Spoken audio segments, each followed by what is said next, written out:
واحد، دعم الدولة المصرية للقطاع الزراعي بشكل كبير من خلال شبكة الطرق القومية اللي اتعملت، الخدمات اللوجستية والبنية التحتية اللي اتعملت للقطاع الزراعي، الضمانات اللي ضمنتها الحكومة لأي مستثمر زراعي بإصدار عقود رسمية من الدولة فور جدية المستثمر، ان المحصول اللي بيتزرع النهارده احنا اول الناس اللي عايزينه، ففي طلب على المحاصيل الاستراتيجية في مصر. فالنهارده اما انت بتزرع سلعة عليها طلب فمضمون تسويقها.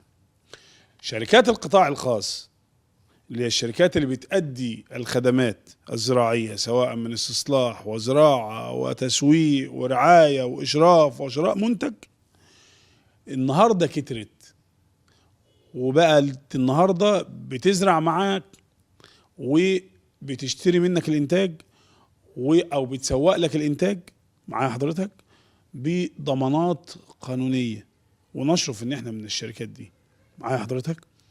كمان نقدر نقول ان الوعي لدى المواطن المصري بانه يمتلك ارض ويزرع ارضه بايده، وان انه بقى في وعي ان الارض هي افضل استثمار على وجه الارض.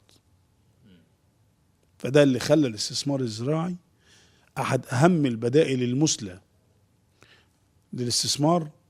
كمان القطاع الزراعي بقى فيه حلول غير تقليدية قابلة للتنفيذ للاستفادة القصوى من الأراضي الزراعية. يعني النهاردة اللي عنده فدان واحد يقدر لو عمل عليه صوب زراعية أو زرعوا نباتات عطرية وطبية أو زرعوا نخيل برحي أو مجدول أو صقعي أو ما إلى ذلك، يعني يعمل له ثروة.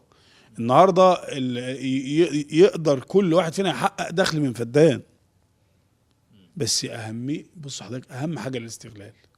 يعني لو جينا قلنا النهاردة الاستغلال الأمثل، يعني النهاردة الأستاذ شعبان عنده عربية وفلان عنده عربية، الأستاذ شعبان بيستغل عربيته دي في إيه؟ في واحد واثنين وثلاثة. لو استغل عربيته الاستغلال الأمثل هيحقق منها أعلى استفادة.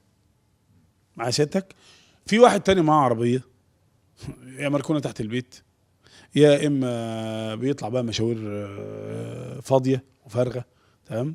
فاللي بيشتغل ده أو اللي بيعرف يستخدم حاجته دي في الضرورة واستغلال أمثل، تمام، أكيد بتعود عليه بفوائد كتير.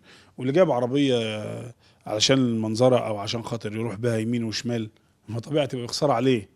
فكل حاجة في ايد البني ادم هو اللي بيعمل لها قيمة معايا حضرتك.